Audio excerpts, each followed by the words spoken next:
Feliz y bendecido día, aprendiendo un curso de milagros. El secreto de la verdadera oración es olvidarte de las cosas que crees necesitar. Pedir algo específico es igual que ver el pecado primero y luego perdonarlo. Del mismo modo, al orar pasas por alto tus necesidades específicas, tal como las ves, y las dejas en manos de Dios. Ahí se convierten en los regalos que le haces, pues le dicen que no antepondrás otros dioses a Él, ni que quieres otro amor que el suyo. Este libro es un comienzo, no un final.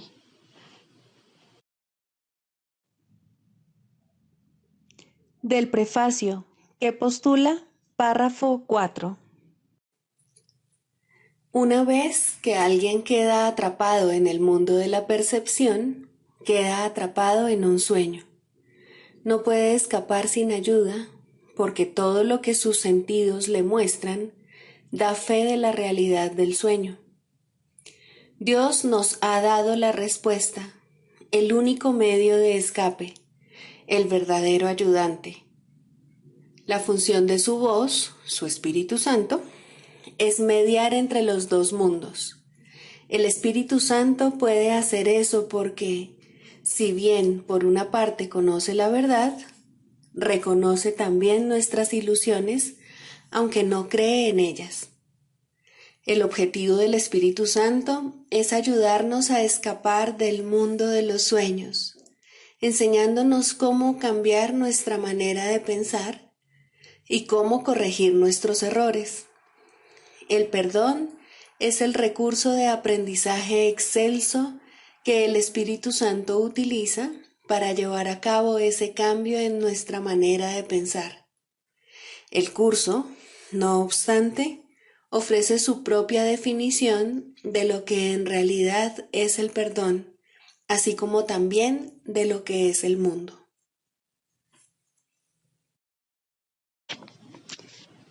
Introducción.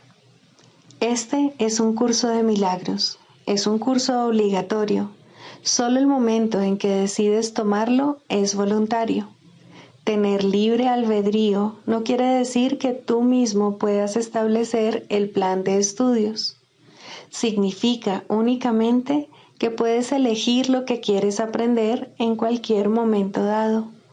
Este curso no pretende enseñar el significado del amor, pues eso está más allá de lo que se puede enseñar.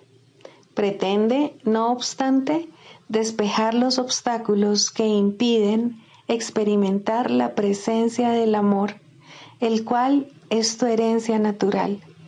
Lo opuesto al amor es el miedo, pero aquello que todo lo abarca no puede tener opuestos. Este curso puede, por lo tanto, resumirse muy simplemente de la siguiente manera. Nada real puede ser amenazado.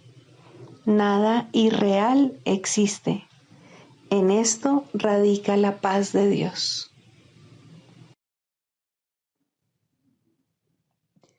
Capítulo 1.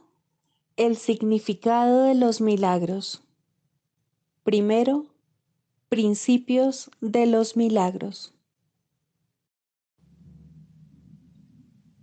Principio 49. El milagro no distingue entre diferentes grados de percepción errónea. Es un recurso para sanar la percepción que es eficaz independientemente del grado o dirección del error. En eso radica su verdadera imparcialidad.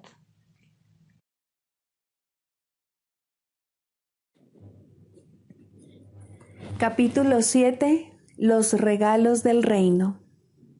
4. La curación como reconocimiento de la verdad. La verdad solo puede ser reconocida y necesita únicamente ser reconocida. La inspiración procede del Espíritu Santo y la certeza de Dios, tal como lo estipulan sus leyes.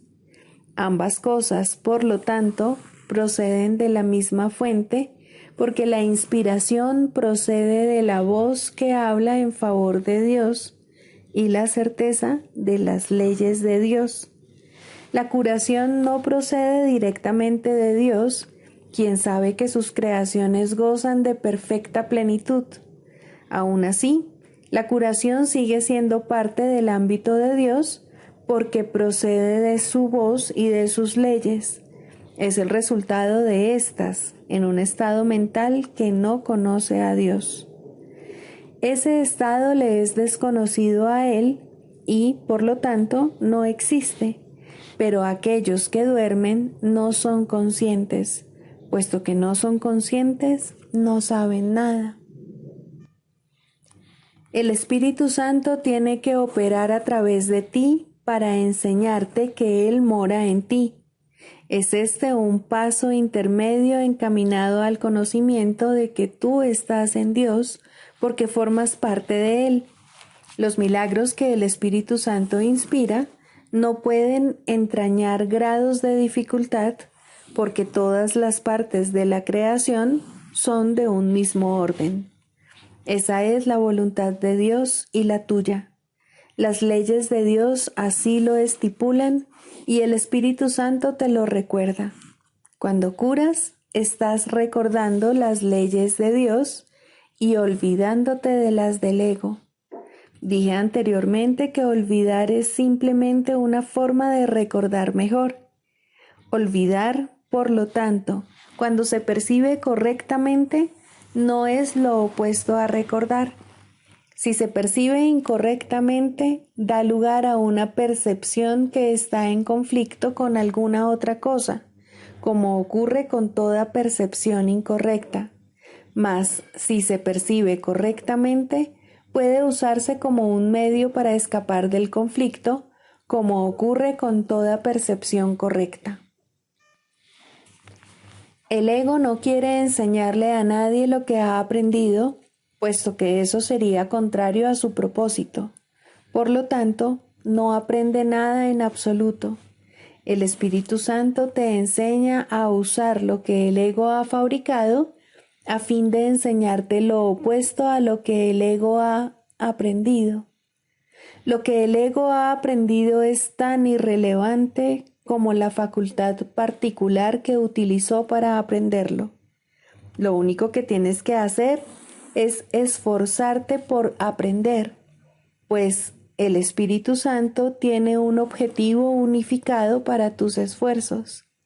Si se aplican diferentes facultades a un solo objetivo durante un periodo de tiempo lo suficientemente largo, las facultades en sí se unifican.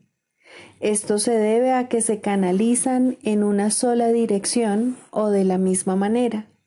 En última instancia, pues, todas contribuyen a un mismo resultado y, en virtud de ello, se pone de relieve lo que tienen en común en vez de sus diferencias.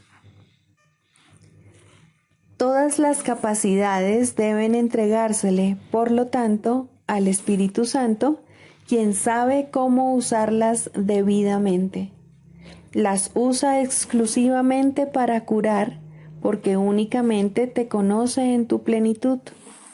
Al curar, aprendes lo que es la plenitud, y al aprender lo que es la plenitud, aprendes a recordar a Dios. Te has olvidado de Él, pero el Espíritu Santo entiende que tu olvido tiene que ser transformado en una forma de recordar.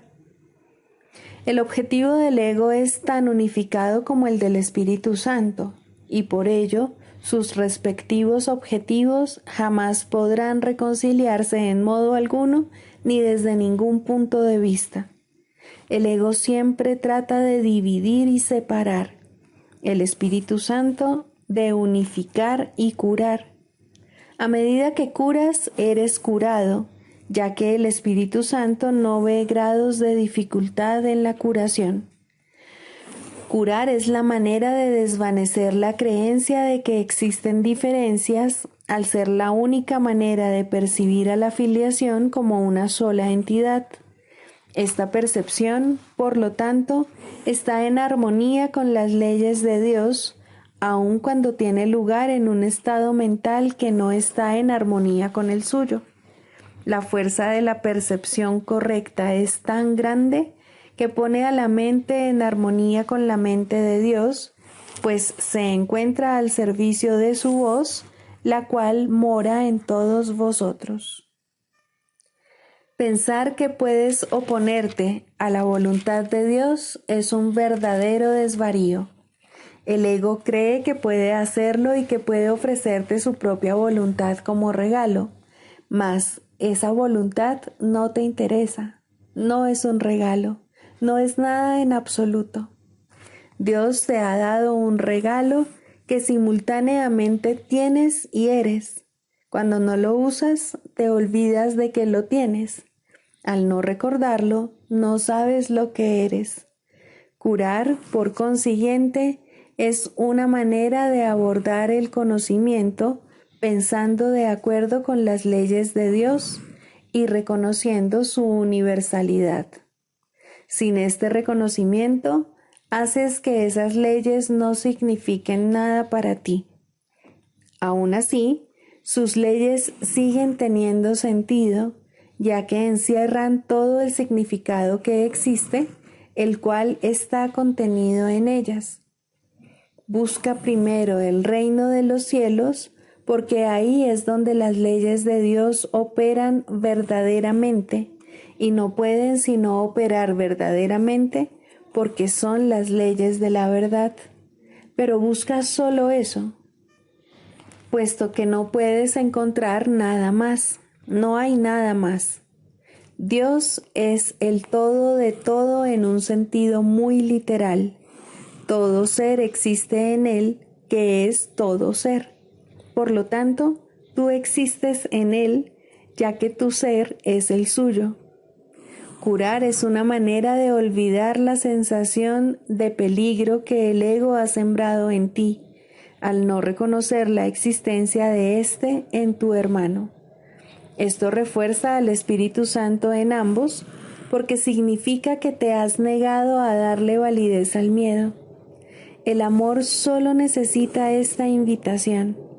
El amor llega libremente a toda la filiación al ser lo que la filiación es. Cuando despiertas al amor, estás simplemente olvidando lo que no eres, lo cual te capacita para recordar lo que sí eres. Libro de ejercicios. Pregunta 6. ¿Qué es el Cristo? Cristo es el Hijo de Dios tal como Él lo creó. Cristo es el ser que compartimos y que nos une a unos con otros y también con Dios. Es el pensamiento que todavía mora en la mente que es su fuente. No ha abandonado su santo hogar ni ha perdido la inocencia en la que fue creado. Mora inmutable para siempre en la mente de Dios. Cristo es el eslabón que te mantiene unido a Dios y la garantía de que la separación no es más que una ilusión de desesperanza, pues toda esperanza morará por siempre en Él. Tu mente es parte de la suya y ésta de la tuya. Él es la parte en la que se encuentra la respuesta de Dios y en la que ya se han tomado todas las decisiones y a los sueños les ha llegado su fin. Nada que los ojos del cuerpo puedan percibir lo afecta en absoluto. Pues aunque su Padre depositó en él los medios para tu salvación, él sigue siendo, no obstante, el ser que, al igual que su Padre, no conoce el pecado. Al ser el hogar del Espíritu Santo y sentirse a gusto únicamente en Dios, Cristo permanece en paz en el cielo de tu mente santa. Él es la única parte de ti que en verdad es real. Lo demás son sueños, mas éstos se le entregarán a Cristo para que se desvanezcan ante su gloria y pueda por fin serte revelado tu santo ser, el Cristo. El Espíritu Santo se extiende desde el Cristo en ti hasta todos tus sueños y los invita a venir hasta Él para que puedan ser transformados en la verdad.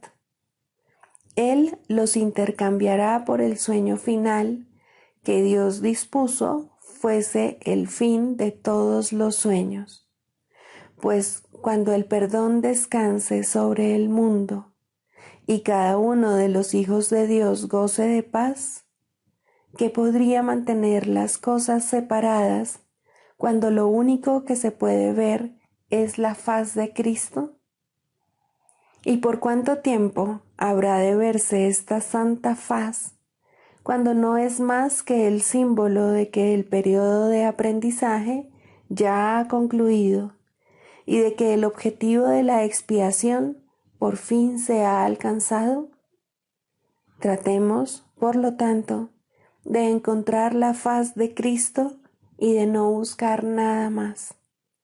Al contemplar su gloria, sabremos que no tenemos necesidad de aprender nada, ni de percepción, ni de tiempo, ni de ninguna otra cosa excepto del santo ser, el Cristo que Dios creó como su Hijo.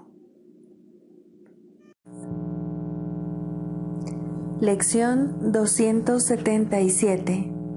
No dejes que aprisione a tu hijo con leyes que yo mismo inventé. Tu hijo es libre, Padre mío. No dejes que me imagine que lo he aprisionado con las leyes que yo mismo inventé para que gobernasen el cuerpo. Él no está sujeto a ninguna de las leyes que promulgué para ofrecerle más seguridad al cuerpo. Lo que cambia no puede alterarlo a él en absoluto. Él no es esclavo de ninguna de las leyes del tiempo. Él es tal como tú lo creaste porque no conoce otra ley que la del amor. No adoremos ídolos ni creamos en ninguna ley que la idolatría quiera maquinar para ocultar la libertad de que goza el Hijo de Dios. El Hijo de Dios no está encadenado por nada excepto por sus propias creencias, mas lo que Él es está mucho más allá de su fe en la esclavitud o en la libertad. Es libre por razón de quién es su Padre, y nada puede aprisionarlo a menos que la verdad de Dios pueda mentir y Dios pueda disponer engañarse a sí mismo.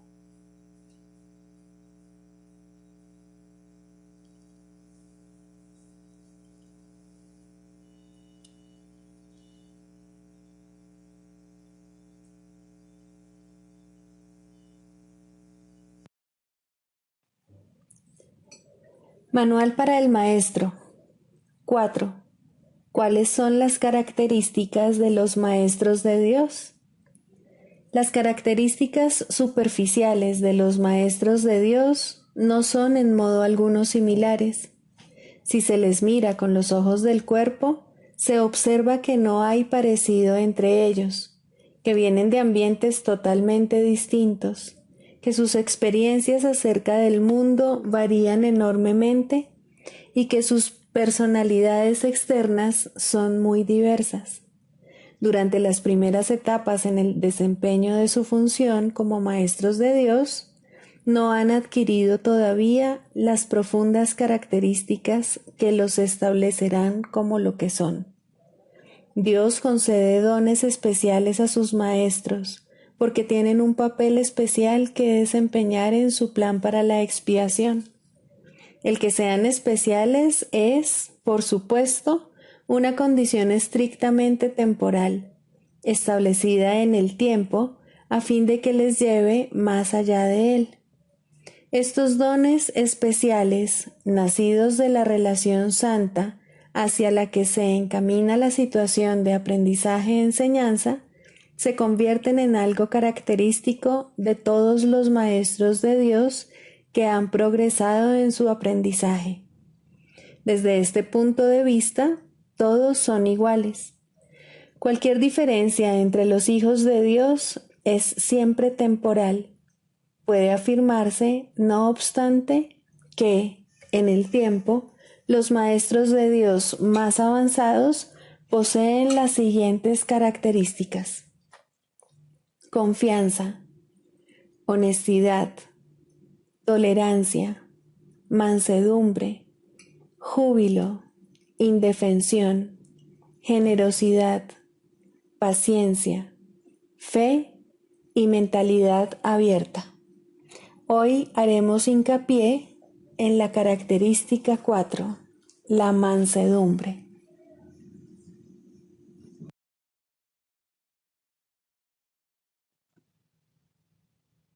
Del Manual para el Maestro, pregunta 4. ¿Cuáles son las características de los maestros de Dios? 4. Mansedumbre. Para los maestros de Dios, el daño es algo imposible. No pueden infligirlo ni sufrirlo. El daño es el resultado de juzgar. Es el acto deshonesto que sigue a un pensamiento deshonesto. Es un veredicto de culpabilidad contra un hermano y por ende contra uno mismo. Representa el fin de la paz y la negación del aprendizaje. Demuestra la ausencia del plan de aprendizaje de Dios y el hecho de haber sido sustituido por la demencia. Todo maestro de Dios tiene que aprender, y bastante pronto en su proceso de formación, que hacer daño borra completamente su función de su conciencia.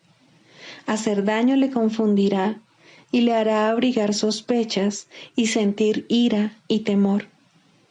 Hará que le resulte imposible aprender las lecciones del Espíritu Santo. Tampoco podrá oír al Maestro de Dios, quien solo puede ser oído por aquellos que se dan cuenta de que hacer daño, de hecho, no lleva a ninguna parte y de que nada provechoso puede proceder de ello. Los maestros de Dios, por lo tanto, son completamente mansos. Necesitan la fuerza de la mansedumbre, pues gracias a ella, la función de la salvación se vuelve fácil. Para los que hacen daño, llevar a cabo dicha función es imposible. Pero para quienes el daño no tiene significado, la función de la salvación es sencillamente algo natural. ¿Qué otra elección, sino esta, tiene sentido para el que está en su sano juicio? ¿Quién, de percibir un camino que conduce al cielo, elegiría el infierno? ¿Y quién elegiría la debilidad que irremediablemente resulta de hacer daño cuando puede elegir la fuerza infalible, todo abarcante e ilimitada de la mansedumbre? El poder de los maestros de Dios radica en su mansedumbre, pues han entendido que los pensamientos de maldad no emanan del Hijo de Dios ni de su Creador. Por lo tanto, unen sus pensamientos a aquel que es su fuente, y así su voluntad, que siempre fue la de Dios, queda libre para ser como es.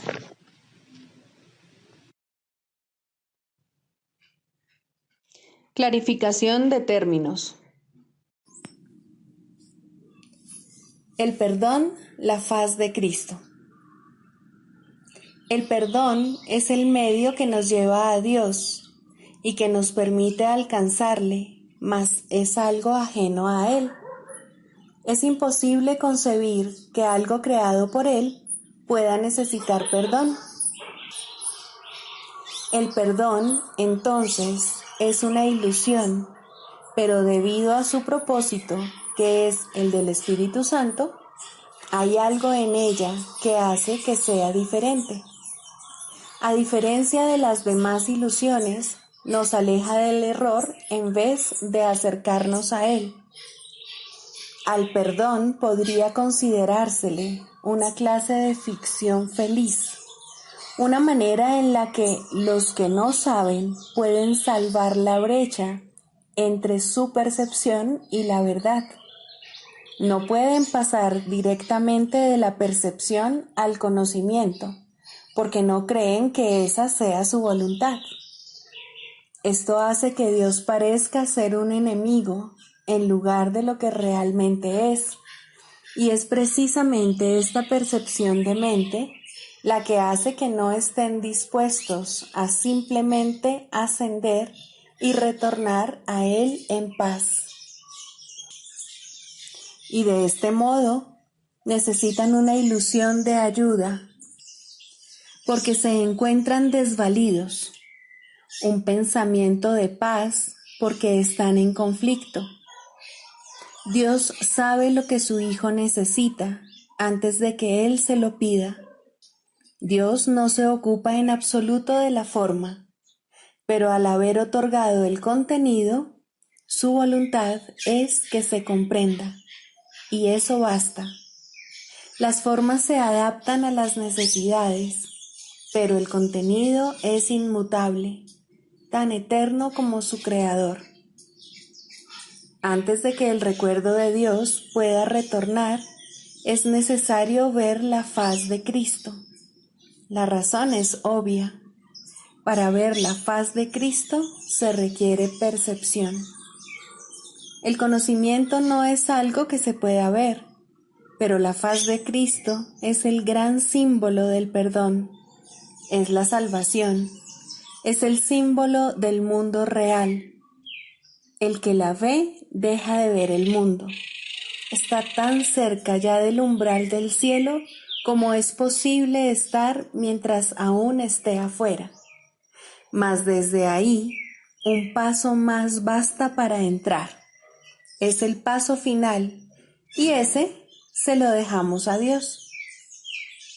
El perdón es un símbolo también, pero en cuanto que símbolo exclusivo de la voluntad del Padre, no puede ser dividido. Y así, la unidad que refleja se convierte en su voluntad. Eso es lo único que aún está en el mundo en parte y que, al mismo tiempo, es el puente que conduce al cielo. La voluntad de Dios es lo único que existe. Lo único que podemos hacer es pasar de la nada al todo, del infierno al cielo. ¿Es esto una jornada? No, en verdad no lo es, pues la verdad no va a ninguna parte. Pero las ilusiones cambian según el lugar o la época. El paso final no es más que otro cambio. Por ser una percepción, es en parte irreal. Sin embargo, esa parte desaparecerá.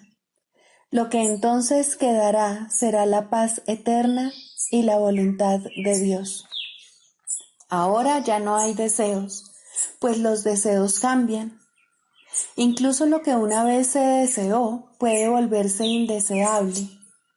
Esto es así porque el ego jamás puede estar en paz, pero la voluntad es constante por ser el don de Dios, y lo que Él da es siempre como Él mismo. Este es el propósito de la faz de Cristo. Es el regalo de Dios para la salvación de su Hijo. Contempla únicamente esto y habrás sido perdonado. Cuán hermoso se vuelve el mundo en ese instante en el que ves la verdad acerca de ti mismo reflejada en Él. Ahora estás libre de pecado y contemplas tu impecabilidad. Ahora eres santo y así lo percibes. Y ahora la mente retorna a su Creador, la unión de Padre e Hijo, la unidad de unidades que se encuentra detrás de toda unión, aunque más allá de todas ellas. No se ve a Dios, sino que únicamente se le comprende. No se ataca a su Hijo, sino que se le reconoce.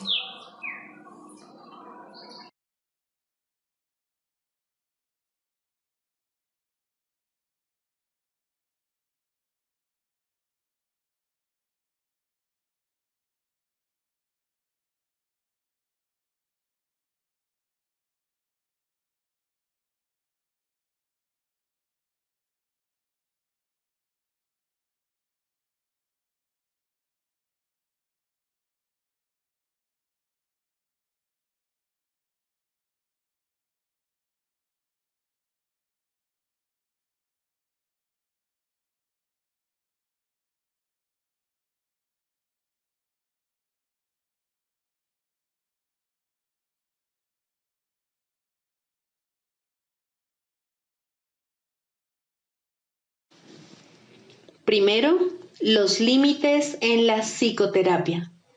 El resultado ideal, no obstante, rara vez se alcanza. La terapia comienza con el entendimiento de que la sanación es de la mente y en psicoterapia los que creen esto ya se han acercado entre sí. Puede ser que no lleguen mucho más lejos, pues nadie aprende más allá de su disposición. Sin embargo, los niveles de disposición cambian y cuando el terapeuta o el paciente han alcanzado el siguiente, se les ofrecerá una relación que se adapta a su cambiante necesidad. Tal vez se unan de nuevo y avancen en la misma relación, haciéndola más santa. O tal vez cada uno de ellos se adentrará en otro compromiso. Ten por seguro, cada uno de ellos progresará. Los retrocesos son temporales. La dirección general es de progreso hacia la verdad. La psicoterapia de por sí no puede ser creativa. Este es uno de los errores que el ego fomenta, que es capaz de verdadero cambio y, por consiguiente, de verdadera creatividad. Cuando hablamos de la ilusión salvadora o de el sueño final, no es esto lo que queremos decir, pero aquí radica la última defensa del ego. La resistencia es su manera de ver las cosas, su interpretación del progreso y del crecimiento. Estas interpretaciones estarán necesariamente equivocadas, puesto que son ilusorias. Los cambios que el ego busca no son cambios reales, son solo sombras más profundas o tal vez distintos patrones de nubes. Sin embargo, lo que está hecho de nada no puede ser llamado nuevo o diferente. Las ilusiones son ilusiones. La verdad es verdad. La resistencia, como se define aquí, puede ser característica tanto de un terapeuta como de un paciente. En ambos casos le pone un límite a la psicoterapia porque restringe sus objetivos. El Espíritu Santo tampoco puede luchar contra las intrusiones del ego en el proceso terapéutico, pero Él esperará y su paciencia es infinita. Su meta es siempre totalmente indivisa. Cualesquiera que sean las resoluciones alcanzadas por el paciente y el psicoterapeuta con respecto a sus propias metas divergentes, no pueden llegar a reconciliarse completamente como una hasta que se unen con las suyas. Solo entonces acaba todo conflicto, pues solo entonces puede haber certidumbre. En forma ideal, la psicoterapia es una serie de encuentros santos en los que los hermanos se encuentran para bendecirse y recibir la paz de Dios.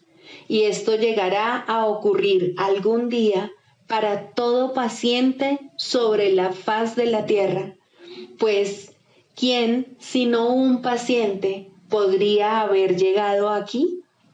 El terapeuta es solo un maestro de Dios un poco más especializado. Aprende mediante la enseñanza y cuanto más avanzado se encuentra, más enseña y más aprende. Pero cualquiera que sea la fase en la que se encuentra, hay pacientes que lo necesitan exactamente así. No pueden asimilar más de lo que él puede dar por el momento. Sin embargo, ambos finalmente hallarán la cordura. El canto de la oración. Cuarto, orar con otros. Hasta que, por lo menos, no comience el segundo nivel, uno no puede unirse a otros en oración, pues hasta ese punto, cada cual no puede sino pedir cosas diferentes. Mas, una vez que se ha cuestionado la necesidad de considerar a otro como un enemigo, y la razón para hacerlo se ha reconocido, aunque sea por un instante, resulta posible unirse a otros en oración. Los enemigos no comparten una misma meta. En esto se basa su enemistad. Sus deseos particulares son sus arsenales, sus fortalezas de odio. La clave para alcanzar un nivel aún más alto de oración radica en este sencillo pensamiento, en este cambio de mentalidad. Tú y yo caminamos juntos. Ahora es posible ser de ayuda en la oración y de esta manera tú mismo podrás subir un peldaño más. Con este paso se inicia el ascenso más rápido, pero todavía quedan muchas lecciones por aprender. El camino está libre y despejado y hay motivos para sentirse esperanzado. Aún así, es posible que al comienzo lo que piden, incluso aquellos que se unen en oración, no sea la meta a la que la oración debería realmente aspirar.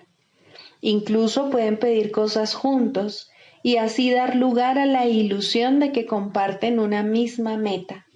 Pueden pedir juntos cosas específicas sin darse cuenta de que están pidiendo efectos sin causas, y esto no se les puede dar, pues nadie puede recibir tan solo efectos implorándolos a una causa de la que no provienen.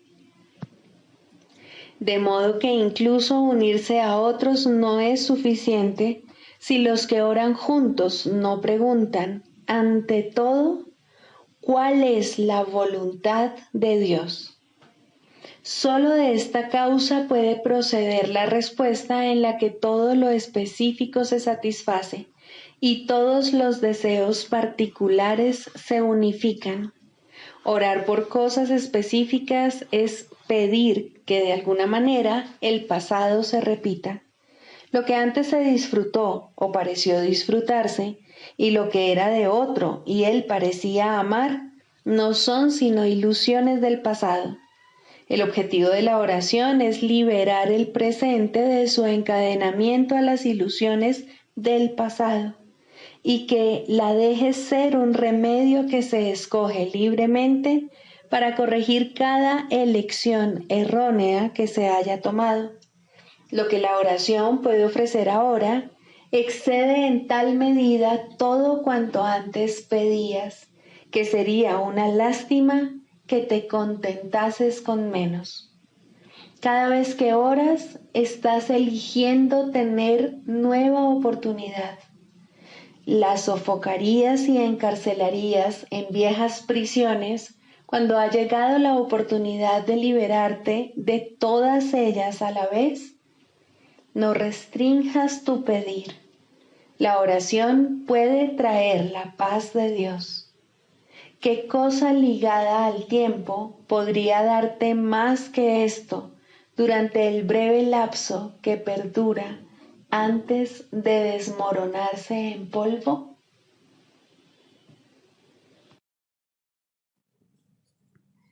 Sigamos a Jesús haciendo del perdón algo tan natural como respirar y algo tan vital como el aire. Amén.